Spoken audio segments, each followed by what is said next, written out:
Welcome to the Inside Silverstone podcast, a business-focused podcast covering all things tech, engineering and innovation.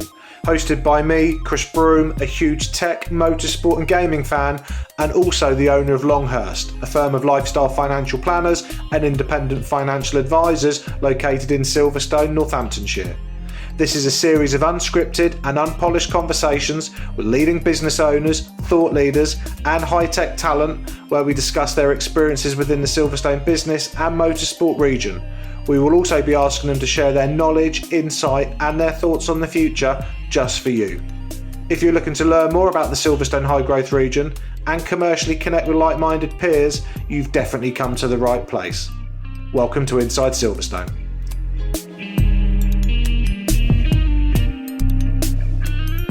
To the next edition of Inside Silverstone. My name's Chris Broome and I'm your host. Today I am delighted to welcome back to the show Debra Charles from Novacroft. Debra, welcome back to the show. Woo! Hi, it's great to be back, Chris. Obviously, we're recording your live down in Cornwall, so lovely scenery behind you. A little bit calmer today. Obviously, the last few days it's been horrendous weather, presumably down there. Yes, it's been 60-mile-an-hour winds. God. So it's much better today. I think it's only 30-mile-an-hour winds, but it's sunny and it's great. So everything well, is at least you're down there. Presumably, you're there with family and the dogs. Yes, absolutely. And my two miniature schnauzers, who are most likely to start singing at some chorus at some point in this discussion. Doesn't matter. I've got Bear down here, so he'll probably start barking as well. So how are you doing? So as I said, I normally write notes. I've just got back from a client shooting meeting. I just thought we'd just jump in. So how's it going at Novacroft? How are the team? How are you? How's it all been? The last 6 months have been a bit weird. So what's been going on? Well, I think it's a really fascinating time to be running a business. And, you know, in my career, I've never been involved in a pandemic of this nature before. And I don't think anybody living today has actually been involved in something of such extremity in the Western world. And so for me, it's been a real opportunity to, I suppose, lead with kindness and to test my ability to see a way through this, to navigate through this and to put my arms around my team and the wider community in order to help them get safe passage through this. And, you know, when Boris Johnson made his announcement on the 23rd of March, we had already started sort of thinking about what we needed to do, but sort of listening to that announcement, which was inspiring in many ways. When he made that announcement, there's that realization that, okay, we really have got to act now and we need to get people off site, etc. And then protecting business, if you like. But the first thing was about protecting lives. We went into this stabilized mode and, you know, we saw our income drop by 95%. Wow. And, you know, it's a huge, obviously for anybody, it's a massive drop. And we were able to act fast and do something about that. And we secured some new projects, which are really brilliant projects to be working on, and we have recruited more team members. So for Novacroft, we've been able to sort of look at what the future looks like in the near term. So where we would normally look at maybe 3 to 5 years ahead, we put that down and said, okay, let's look to the end of the year. Let's look at, and we basically did a plan, a 100-day plan, and we keep revolving, sort of moving forward with the next 100-day plan and working to that and working very closely together. And now we're in our sort of revive and thrive phase, and that's proving incredibly beneficial to the team. I think, you know, for me, from a leadership point of view, it's having a common purpose actually that's really helped us here, and also thinking about leading with kindness and about thoughtful action. and we have to remember, one of the big things I think in this situation is it reminds us of loss. So, you know, we're fragile, aren't we, as human beings? And in that fragility, we go through different emotions. And part of where we are with COVID is this sense of loss. And if you think of Maslow's hierarchy of needs, then it's pretty profound in terms of the base of those, in terms of what humans might feel that they're losing. So with that in mind, sort of the biggest thing for me and for my team and for our clients actually is looking at the sense of belonging, the sense of purpose and making a difference. So we've done a lot there, and you know, you have to remember that not everybody wants to work at home. Not everybody feels that they are cared for, helping people feel that they can talk to others about anything and feel that it's a safe place is incredibly important. And we've done a lot, and I've personally spent a lot of time in that area, because we know ourselves, just by working at home, sometimes you can find yourself not actually getting fresh air, just walking from one room to the next, and that's your day, and you sort of, if you're not careful, become incredibly isolated. So there's a lot of work there, and it's almost easier to do this from a remote point of view, because you can get a group of people on a Zoom call, Hangouts, whatever it is, and really connect in a way, an authentic way, which is talking about loss, talking about the difficult things and my own experiences, and being able to empathize with people and share very common sort of thoughts on things, and it's really been amazing, actually. Do you think people's natural empathy levels will now be higher than they were pre-COVID? Well, that's a very interesting question, because I do think that if you, I've been looking at the fourth industrial revolution for some time, and it's clear in the future of work that we need creative thinking and the ability to adapt. And some people, that's innate in them, and in others there is a real need to hold on to a lot, you know, not wanting to change, reticent to change. And I think that for people that are reticent to change, it's incredibly difficult. Yeah. It is a very difficult time, and helping them adapt is tricky. And that in one sense, those are the most vulnerable that need more support. Yeah.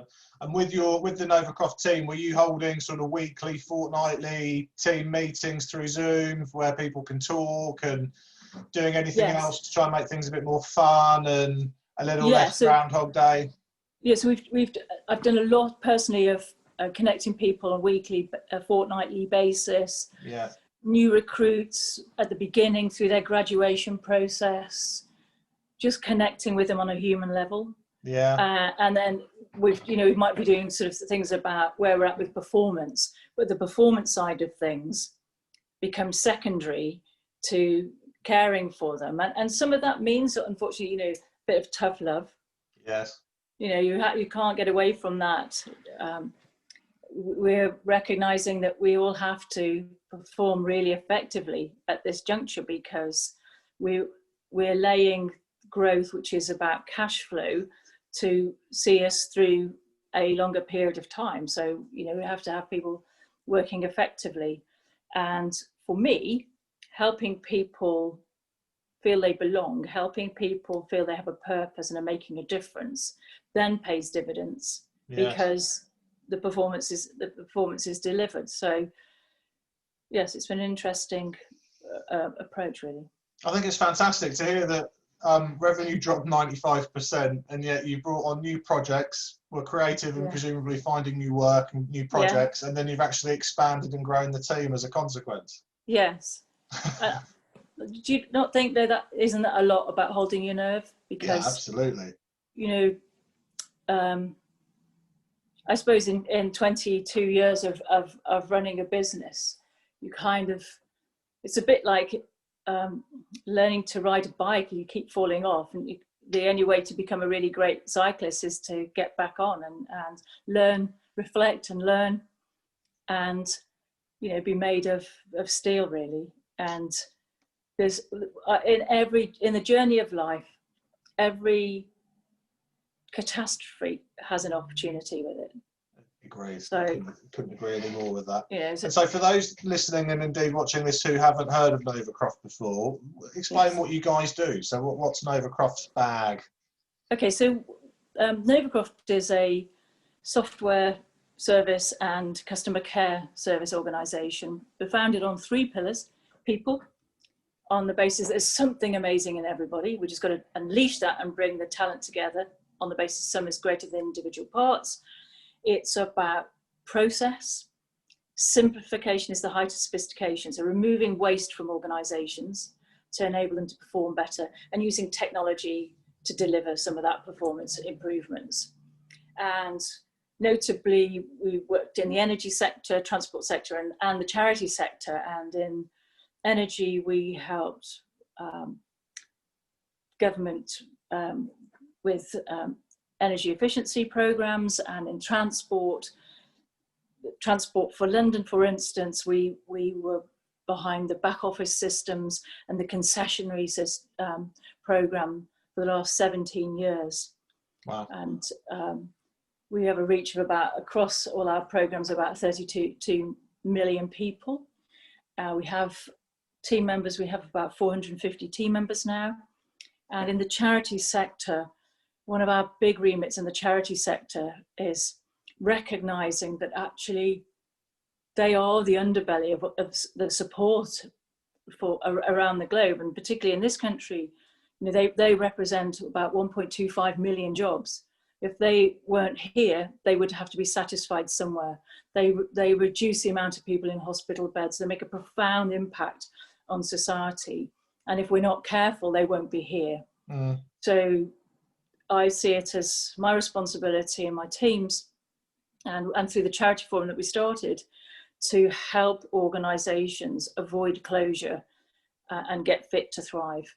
So that is kind of looking now at how they can save money, which is removing waste, how they can embrace technology in the right way, not lifting and shifting a problem, in the right way to deliver for the cause they're fighting for. And what's the charity forum? The charity forum is a group of amazing minds from the charity sector. They are such brilliant people, and we get together. We look at what the future holds, so opportunities and perils from a charity point of view, and we look at what the issues and challenges are today, and how do we bridge the gap. Yeah. And I founded it back in early 2018, March 19, and we were meeting sort of quarterly, and then through this, since March 23rd, we started meeting fortnightly, and I was taking the gang through what we were doing, so with scenario planning, looking at near-term future and what the success looks like, and working with a team, just different techniques to enable them to, and discussing them to enable them to move forward as well. And we've had some fantastic sort of feedback from that, which has been brilliant, actually. And so the outcome of the forum is going to be what? So you're going to implement some of these changes, some of these improvements, you're going to help solve some of the issues? So the forum itself is helping the forum to inspire, collaborating to inspire change in terms of the needs, particularly now, to enable them to remain relevant, and then through the forum to reach more charities, to ensure that more charities survive now. Yeah. And not just survive, thrive. And there's a very difficult, a lot of charities are stood the test of time, have been here for decades, and they've grown and it's actually being able to, you've got to be able to pivot now. We know that you've got to be lean and be able to pivot in order to navigate this situation we find ourselves in. Well, you can't do that if you're a massive cruise liner that needs days to first of all identify the trajectory and then actually make the maneuver. So yeah. It's not easy in that situation, and it's trying to simplify that. So that's part of the remit, and I think that for me it's part of my legacy to see that change happen. I love that. Great, fantastic. I'm going to start closing this interview off because I'm very conscious that your family are going to come home. Dogs are going to start barking. I've literally had a delivery. My dog started growling. It's all going off. So 2 last questions. One's a serious one and one's a bit of a silly one. So the semi-serious one is post-COVID. So it's 2021. We've all got vaccinations. Life's gone back to the new normal. What are you personally looking forward to doing the most? Personally, going to meet friends, go for a lovely meal, feeling comfortable and knowing that the restaurateurs, and when I say lovely meal, I don't mean some swish thing, just something where you've got friends having fun in a restaurant where those people feel liberated enough in their minds to be able to work effectively, because at the moment I absolutely feel for them. It's a real devil's job. Yeah. And to do that, and to be able to travel. I ran for a train a couple of weeks ago with my mask on, and I thought I was going to hyperventilate when I actually got on the train because I couldn't breathe. So I think, I think we've got a lot, some terrible things have happened in this situation, but there's also some massive positives from it as well. And the way that we work, it's enabled me to work more effectively, actually, to think about life and how I work. And that's good. And I think really to embrace those things, but also to have some fun would be, in a way, let's get together, let's have a dance, let's have some food. Let's have some fun. No, bravo. I applaud that, definitely. Last question. This is a really silly one, so forgive me. I like silly ones. We'll do a little drum roll. I don't know, I randomly asked it on the first interview we did during COVID, and it's just stuck. And we've had some interesting answers. So, what is the queen of crisps? The queen of crisps. I was going to say king, but I'm not going to be sexist, obviously. Yeah, so the queen of whatever crisps. you want to call it, I don't care. Yeah, so that's a real tricky business for me, because unfortunately I have ulcerative colitis, so I don't have anything with starch in it. Okay. So I might lust after a crisp, but I don't eat them. So what's your go-to snack then? Okay, so my go-to snack would probably be something like, I'm trying to think what I would eat. You're going to flump in front of the TV and watch a film. And you're having one of those days, what would you snack? If I was having one of those days, then I'd probably have some macadamia nuts, or I don't even know, I mean almonds, Spanish almonds, which the name escapes me. They're fantastic. Anyway, beautiful almonds. Lovely. Okay. And maybe some Manchego cheese. That would be nice. Very good. Very, very good. Excellent. Debra Charles from Novacroft, thank you so much for coming back on the show. Bit of technical issues, which made it a bit fun. Dogs barking, wind in Cornwall. But thank you for coming on. I loved our conversation. I love how you always want to talk about kindness. It's something that's after my heart as well. So thank you so much for being back on again. I would love at some point in the future, next year perhaps, to do another thing on the charity forum. Very interested to understand more about that, and those that are involved, and maybe get 1 or 2 other people on that are part of it to really talk about it. And certainly in a sort of pre or post COVID world, how they're all doing, and hopes for the future. Well, I think it would be fantastic. It was such an important part of society. So agreed. Fantastic. I'd love to do that, Chris, and fantastic. Great to spend some time with you again. Debra, thank you very much. Catch up with you soon. Take care. Bye, Chris. The Inside Silverstone podcast is produced by the team at Longhurst for the benefit of those with a passion for all things tech, engineering and innovation. For more information, please visit longhurst.co.uk/Inside Silverstone, whilst also remembering to give us a 5 out of 5 star rating on iTunes. Please note that neither Chris Broome or Longhurst work for Silverstone Park, Silverstone Circuit or Silverstone Technology Cluster.